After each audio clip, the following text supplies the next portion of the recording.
to go ahead and get started here. We're mostly done with this topic of arrays, although we have this extra kind of third component here. And I think it's important, and it's why we didn't try to sprint through it on Monday. It's important to go through it slowly to make sure we're all on the same page, because we mentioned that a lot of your coding, the programming tasks you'll have in front of you will involve working with arrays. And specifically, a very decent percentage of all programming tasks do have to revolve around working with text. And consequently, in C, to be proficient at working with text, even though, as we talked about on Monday, ultimately it's just kind of a special case of an array, it's just an array of car values, we do need to be more aware of what library functions are available for us for working with text, as well as what kind of gotchas exist for working with text, because this is going to be a special place where you'll just see more bugs than maybe you would otherwise expect. So to back up to where we left off on Monday, we've covered arrays, single dimensional, two-dimensional, we've looked at for loops for processing arrays, and where I left off, as I mentioned, is that in C, we've already been using arrays kind of from the first day, because every time we've had any text in those double quotes, whether it be part of a scanf or printf string, or just as a variable type we were using, those were already arrays.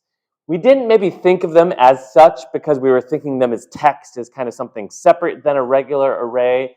But really, other than that syntax of allowing you to specify it via double quotes when it's more than one character at a time in an array, and there is going to be some small aspect of how we allocate memory for it as well that we'll see, what we refer to as a string in C isn't really a separate type as it is in many other programming languages.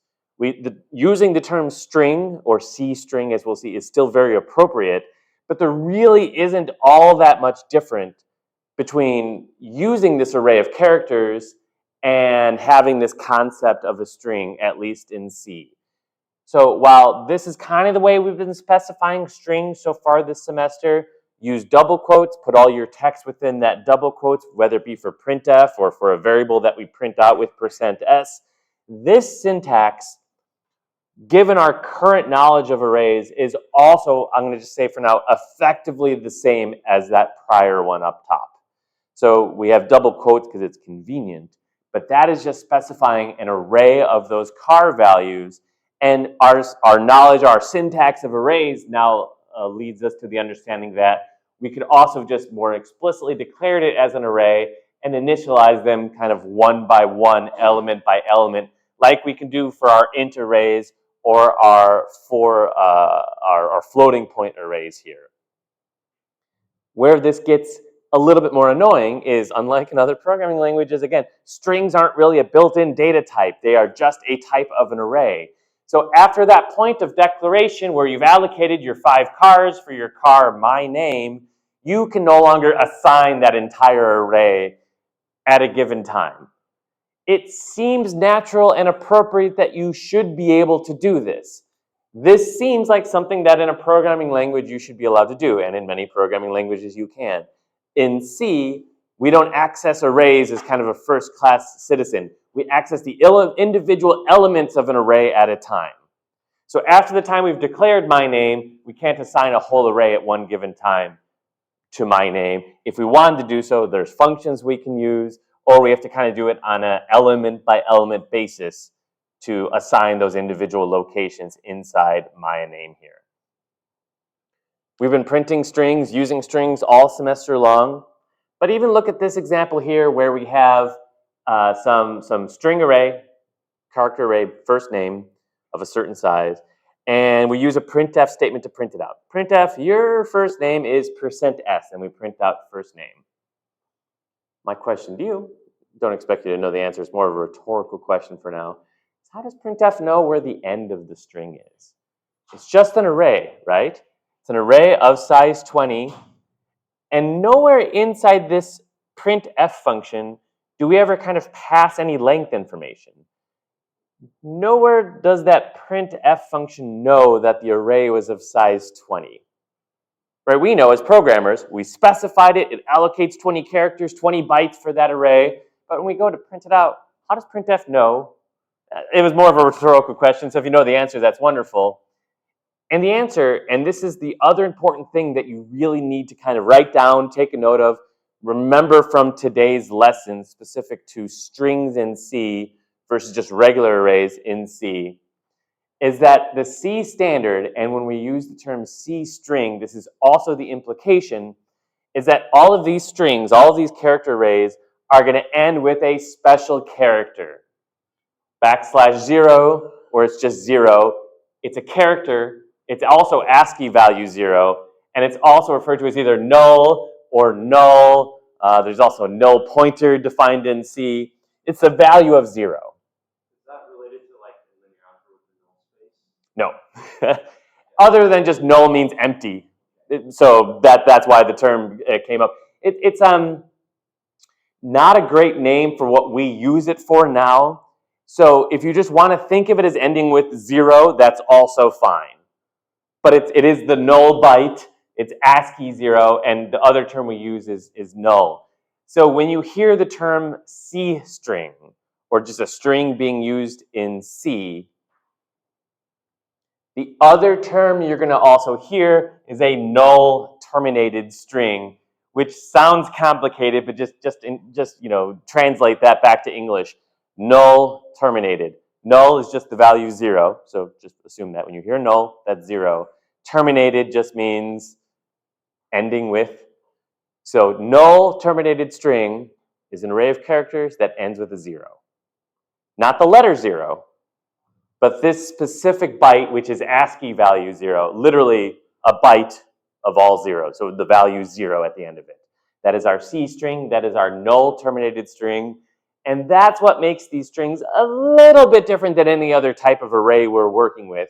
It's really mostly a convention, but it's also part of the C standard as well, that when you have these strings and when you have this value of Joe encoded as a first name, you're going to have the J, the O, and the E, and then you're also going to have this null byte at the end of it. So to answer the question, how does printf know when to end? It doesn't know anything about length of 20. It will keep printing out from whatever's inside that array until it reaches that null byte. And we'll see there's a string.h as part of the C standard and a pretty decent laundry list of functions that work with these strings that solve a lot of the problems that you would otherwise have to write code for yourself. Kind of saw that first example with memcopy on Monday, but there's many other types of functions. And they all work under the assumption that you have these arrays of character values, and they all are terminated with that null. They all have that 0 at the very end of it. And so when you yourself are working with strings, you always have to be aware of that. That will lead to some bugs. I wish I could just magically teach this better and so that you never have bugs with related to strings. When people say C is not a great language, this is one of the things people don't like about it. But it does also force you to be very careful with you're working with these C strings, with these character arrays here. The primary implication for us, though, is that when we define these character arrays, when we define strings versus an array of ints versus an array of floats for any particular purpose, we have to make sure we have enough bytes and that there's always this extra +1 byte at the end of our array to correspond to where that null entry is going to be. So in fact, it's pretty easy to mess this up. This example from the previous slide is technically, I would say, wrong. I declared my name. I don't declare a size, which you're allowed to do when you initialize it. That would declare an array of 3 characters, of which there's a J, an O, and an E. If I tried to print that out, I don't actually know what would happen, because it's going to keep trying to print until it reaches a byte that is null. That may be right away, that may be quite a bit longer. It might print Joe plus a lot of garbage at the very end, at the end of it. Instead, technically, if one wanted to manually create a string using this kind of method, in which you're doing it character by character, this would be the correct way to do it. You would be very explicit with the letters you were interested in, and then you would also add either just a 0 or that null byte, that ASCII character that we would have here, such that in memory, we actually have, even though there's only 3 printable characters in that string, there's actually going to then be 4 bytes. Yeah, sure. Is the null just for characters, or does it also affect for other types of integers or types of variables? It only tends to be useful for these character arrays because it's meant to be kind of an unprintable thing, and it's reserved effectively for this purpose as well. Whereas for an integer array, we may just want to store the value of 0, right? We may just want to have one of our integers be 0. It's a valid value to have in our array. We wouldn't want to skip it or stop when we got to 0. But for printable text, the understanding is, well, there's this ASCII table, and then later we'll learn about Unicode encodings as well.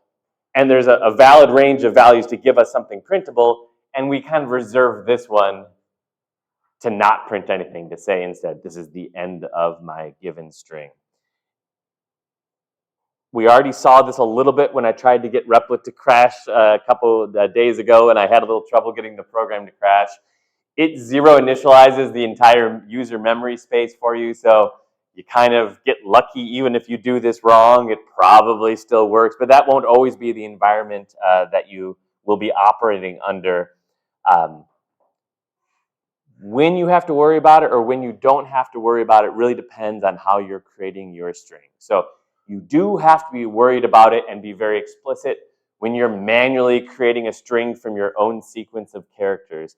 I define character first name of size 20. If I, for whatever reason, wanted to manually build up that string on a character by character basis, I would want to make sure I have that null byte there.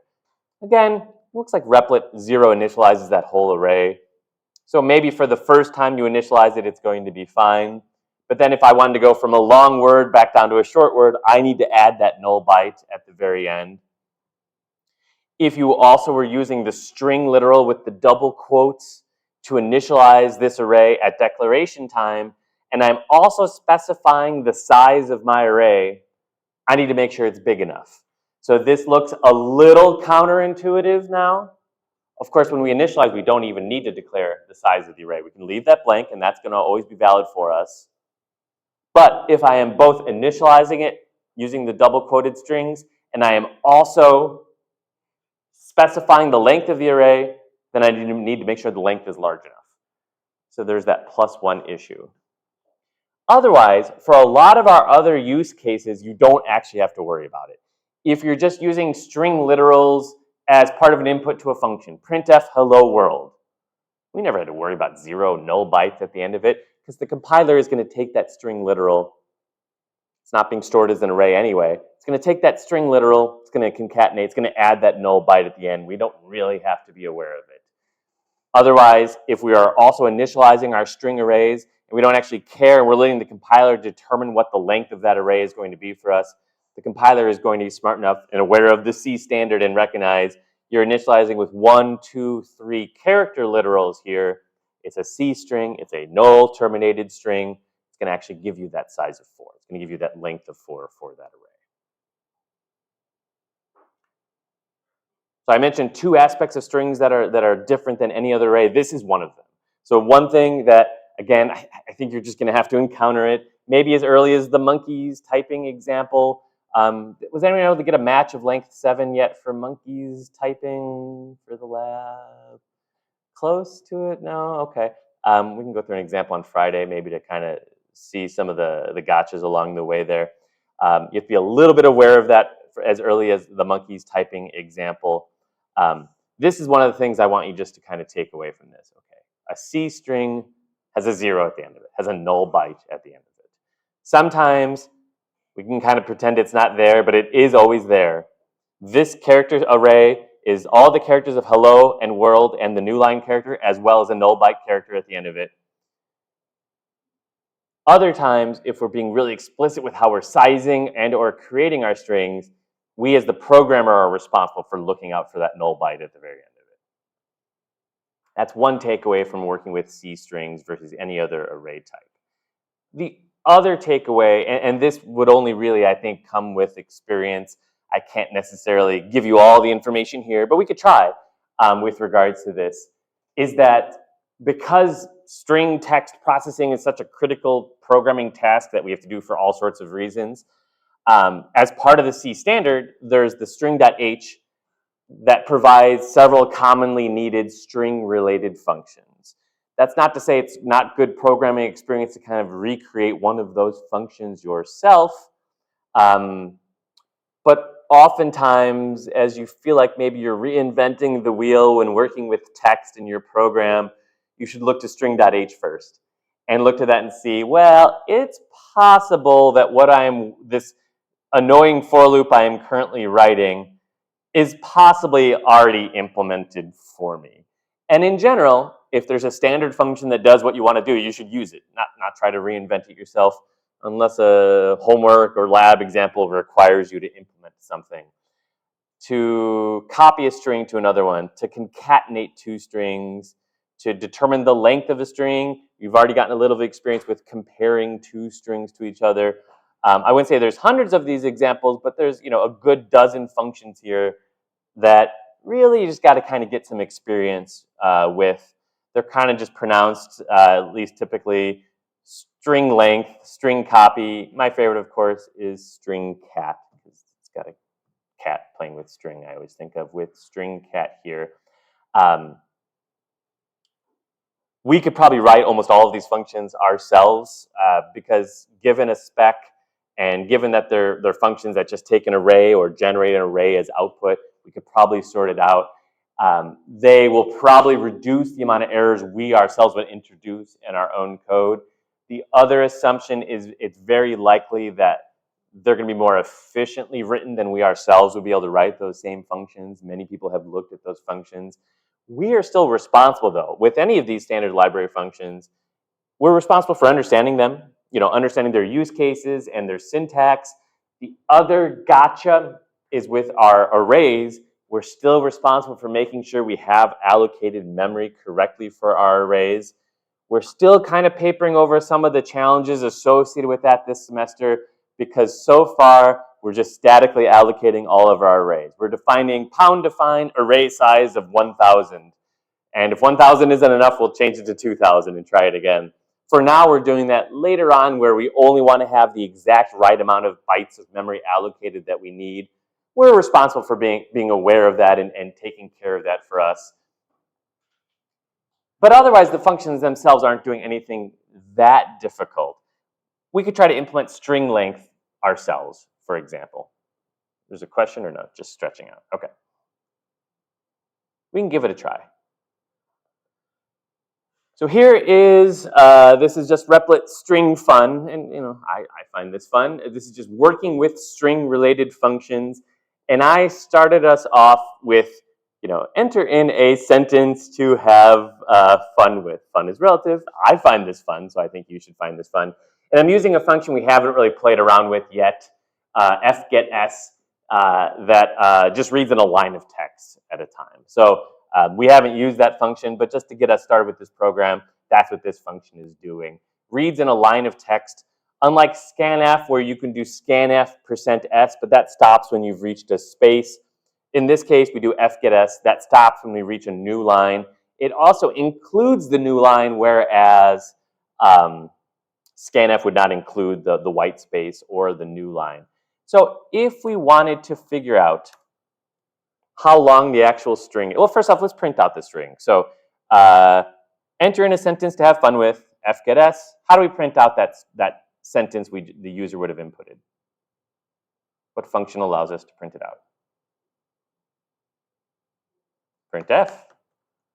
And you entered in, what type does it need to be then for this? %s. And it's just called input string. Again, we're statically allocating it. This is still, again, not cheating per se, but if someone wanted to type in a sentence of more than 1,024 characters, this code would not work as written. 1,024 is a pretty long sentence. It's going to be stored in that character array here. Hello, world. That's technically a sentence. It's not a very interesting one. And it says, you enter in hello, world. And it actually printed in an additional new line at the very end. My printf string here included a new line, and I just mentioned there that fgetS as a function includes the new line in the string itself. If we wanted to figure out how long that string is, well, I mentioned the appropriate approach would be to say, well, let's look and see if there's a function that does this for us. And it's not obvious. It's not obvious to look at this page and to know immediately that, oh, this function is the exact right function to figure out the length of a string. It just comes from experience or just reading other people's code. And so, for the most part, I feel like I will tell you, use string length to calculate the length of a string effectively. And string length takes as input effectively the array and will return back the number of bytes of a null terminated byte string here. It's defined in that string.h, which we have defined up here. So if we wanted to print out, how about we just store it as a result first? Length, we call string length of that input string. And we can print it out. The string is of that string is of length. That is probably the correct way to do that.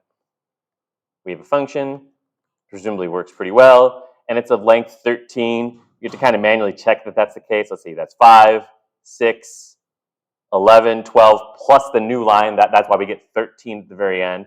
So string length, and I bet if we read the documentation here, it would tell us it includes everything up to but not including the null character.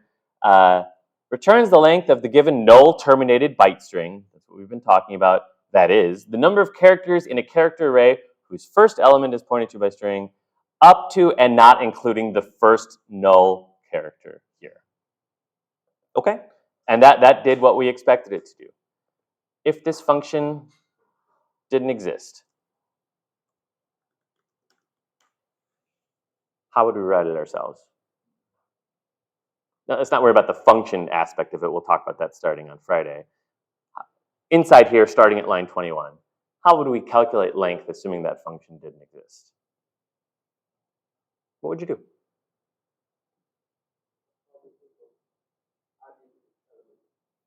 Yeah, how do we do that? That's usually the answer. I'll get you in a second. That's usually the answer. Right? We have an array. We have to kind of go through the array and see what's up. Usually we start with a for loop. There's a little bit of a chicken and egg issue here, maybe, because it's nice to know the length of your string for the for loop because you know how far you have to go. But even not knowing it yet, we do know how long the string could be in the worst case scenario, which is what? Yeah. And I think this would be an appropriate way to do it. I think once you actually know the length of the string you're working on, you'd want to do I less than length, but we're trying to implement this code for now ourselves. So we don't know length yet. Okay, what should we check inside the loop? Sure.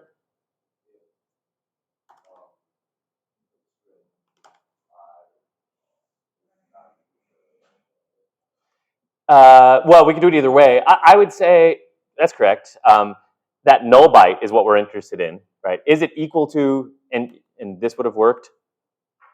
Or if you want to be really annoying, you can use the Boolean invert operator, because if it's 0, it'll return 1. That's probably harder to read, and who are we trying to impress? If it's equal to that null byte, we're done. We've gotten through the string. There isn't any more. What should we do then? We should get out of here. Let's leave this loop. Otherwise, we're still in the loop. What should we do? Yeah, length. We got to actually, calculate our length. Yeah. And let's question. Yeah.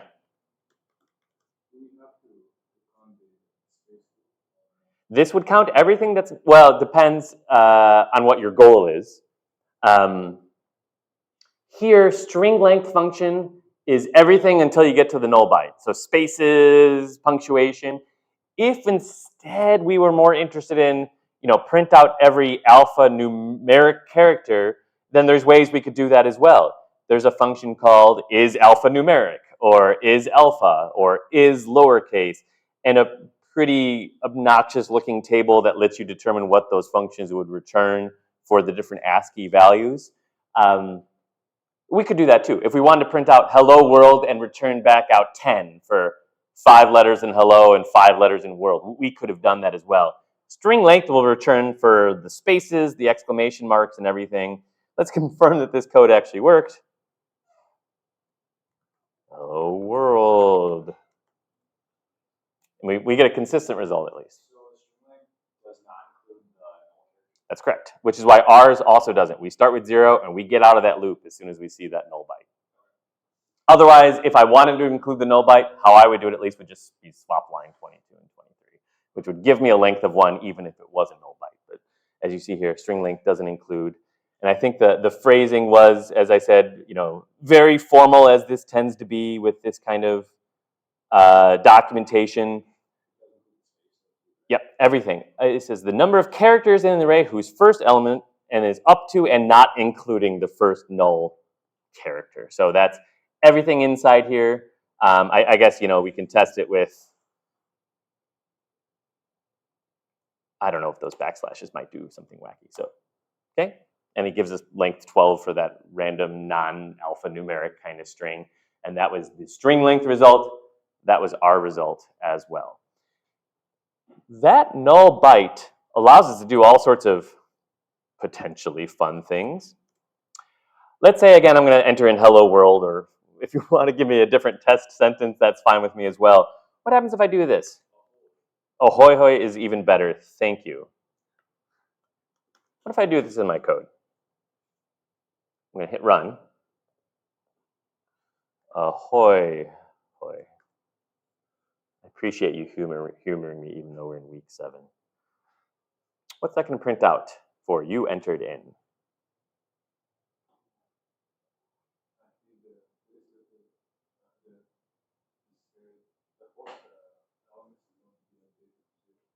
Well, those off by 1 kind of errors are kind of today's quiz as well, right? Those off kind of 1 errors are always going to be tricky with arrays. That's input string of 3. Oh yeah, you're right. The 4th one is going to be a 0. So let's change my mind.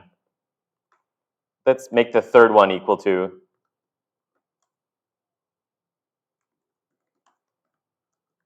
So the 3rd one's going to be replaced with a null. You were right. But okay, now the 3rd one's going to be replaced with a null. What is this going to print out for the string? You can say it out loud. Close. It's not a ho. That's why I changed it. I didn't like it. It's just going to print out. It's not going to print out 0. It's not going to print out a hoy either. It's going to print out. You entered in. Okay, let's make sure we understand that. Not meant to be magical there, but that does kind of show what that null byte is doing. Again, I just entered in 0. I could have done the null. I could have done the actual null ASCII byte. I'm pretty sure that won't complain. It doesn't like, it likes using that for pointer types, but that should have worked too, to be honest. But okay, just 0 is fine.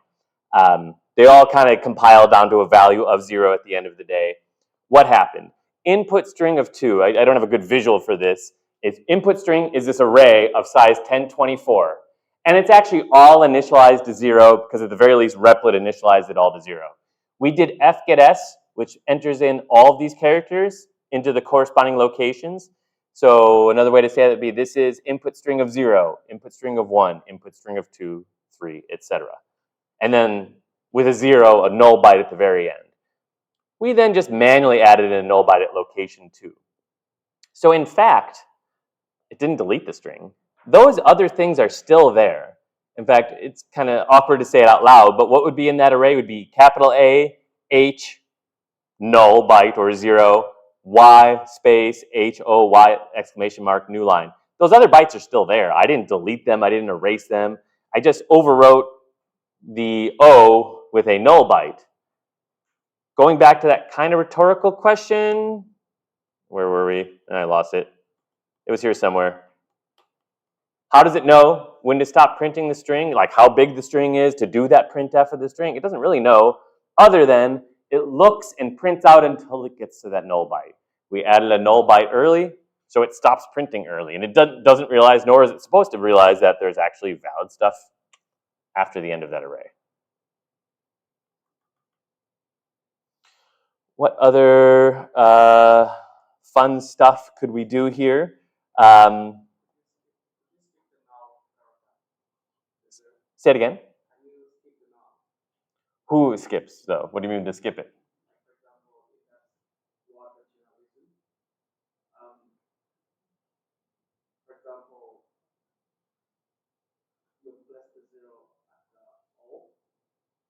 program it that in case it reaches that point, it skips it and prints the next. It could. Well, when we write it ourselves, where we're going through the array, we ourselves as the programmer decided that we wanted to stop at the null byte because we were trying to match what string length was doing, which it says it'll go until it reaches the null byte. But if we wanted to do something different, it's up to us. We could stop when it reaches a second null byte or something like that. I don't know. I mean, we can do all sorts of things, right? If input string of I, well, these, so you could always, I mean, it's full of entirely null bytes to begin with. These functions are kind of given. The source code's provided, but generally they're part of your compiler and your operating system, and they're kind of just given, and string length will stop when it reaches that first null byte. Maybe to be more clear, it's like, for example, when you like a string, Yeah. the last hash will be the null. Okay. I just the program and say, when you reach there, skip that and let's continue. Of course we could. Yeah. We could just do continue if we wanted to. And now when we do, and let's keep this one here.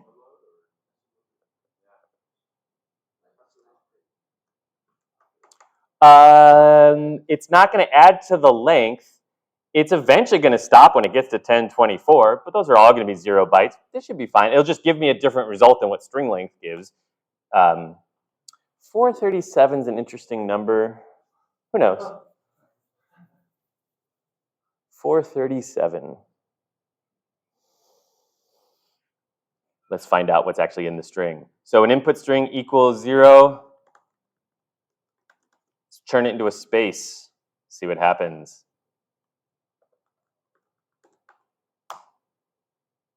Oh, we have to print the string out again. So this is string fun. We can do whatever we want in this program and just mess around with the string. There's no rules. There's nothing we can do wrong. Just to see, hey, what happens if every time we get a null byte, we just change it to a space? Well, we're allowed to. And I wouldn't want to say you entered in. I would say maybe like the string is now this.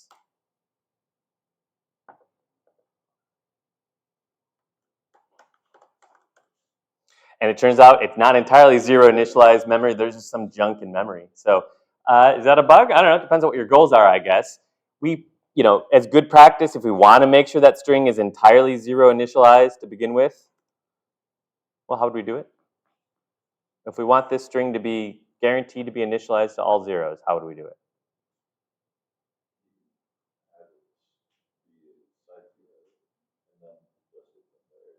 So the size is given, at least as 1024, but we can initialize it with just a single value, and you'll see this in programs. And then by spec, we talked about it, but we haven't really used this feature because Replit was kind of papering over it for us. It'll initialize the rest of those bytes to 0 as well. We try this now, it should just be a bunch of spaces because we are adding the spaces. Yeah, and it's just adding a bunch of spaces afterwards. But it's interesting. What is in memory? I don't know. Why are there just those random bytes in memory? Didn't look very printable. I don't see like it's leaking interesting information. Generally, if it's not something that's going to fall within the ASCII table, and there's some Unicode in there as well, right? You're not going to be able to look at it and know exactly what's in there. If you're never not sure, you can always run your program, take the results, call it run.out, call it something.text. That command, it looks like a greater than symbol. It's saying take the results of running this program, store everything that would have gotten printed out to a file. That makes testing a little tricky because it looks like it's stuck. It's not stuck. Okay, this wasn't my goal today, but this is fine. Run the program, take the results of whatever was going to get printed out, put it in this file instead of showing it to me. Everything it was going to print out, put in that file instead. I've run it, and it looks like it's stuck. But why is it not stuck? The printout of enter in a sentence to have fun with is there. It's just got put into a file. So testing it becomes a little annoying because you have to kind of know what your program's supposed to do. We'll be able to. Oh, hoy, hoy. It did give me the prompt. I just can't see it. It's going to take this. And it's done. And it wasn't wrong. It just got put in a random file to show what actually happened here. And if we actually cared enough to look at what those ones and zeros are, XXD is just a random hex editor. It allows you just to look at hexadecimal encoding of the ones and zeros. There's many hex editors out there. This is not necessarily a good one or a bad one, or even one that is installed currently. That's fine. Let's install it first.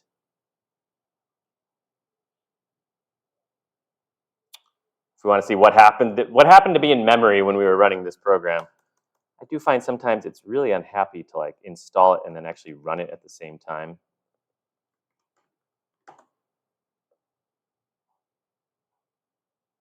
And it's still not installed. Sometimes, so we've added the package XXD. It's got to like reload it. This is part of the value of that Nix environment, but sometimes it's just a little laggy. There it is.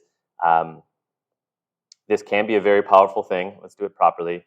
It's just telling you starting at byte locations in the file. Let's try that again. Starting at byte locations in the file should start at 0. What are the individual bytes that we happen to have?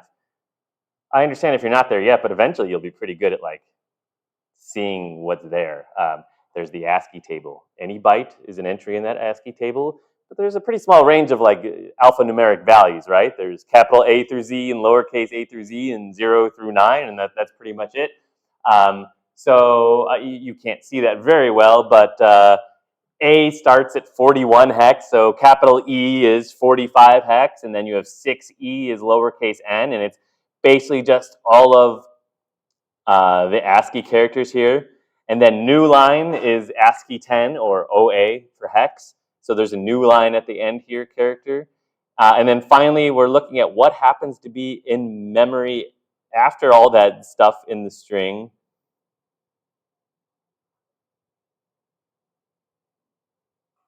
I don't know, appears to be random garbage, but it lets us view it at least to see what happens to be in memory at that location. There's no pattern that's obvious to me just in looking at it. Just couple bits are flipped, others are all the way turned on.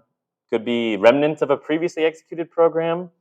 Could be some, I don't know, some memory randomization going on there.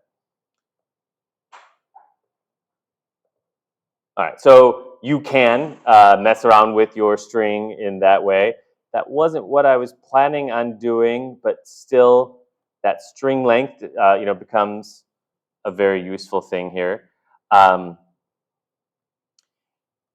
If we wanted to change every other character in the string to uppercase versus lowercase. So assume like our input is hello world, and we want our output to be, what would be the best way to do this? Something like that, kind of hacker annoying text here where every other character is uppercase or lowercase. Take a minute. I could do it for you. Take a minute, chat with the person next to you. The assumption is via these functions that we have available to us, there isn't a function that does exactly that. So again, that's the first thing you check. Is there a C standard function that converts to lame hacker speak? There's not, at least not to my knowledge. But given other functions, can we do that? Can we convert our input string to alternating capital and lowercase versions of it? Take a minute, chat with the person next to you, high-level thoughts, and then again, we'll come back together and look at how we would do this together. And that'll be the last thing we do today.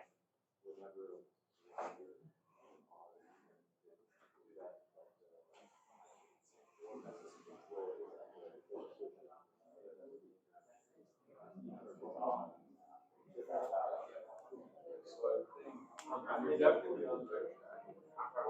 Thank you for being honest. And it's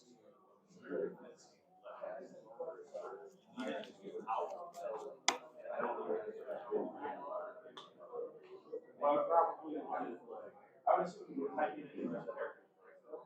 Well, we had hello world with space. You wouldn't want to try to make those. So what I would probably do is I would run a for loop for the whole thing, Oh no. And There then it is. if it's alphabetic, have the two subsets, and then like make the first one capital uppercase, and then have some sort of constant, and then switch that between there. That way, like, okay, the value is 1, change it. Now the value is 0, change it. The value is 1, change it.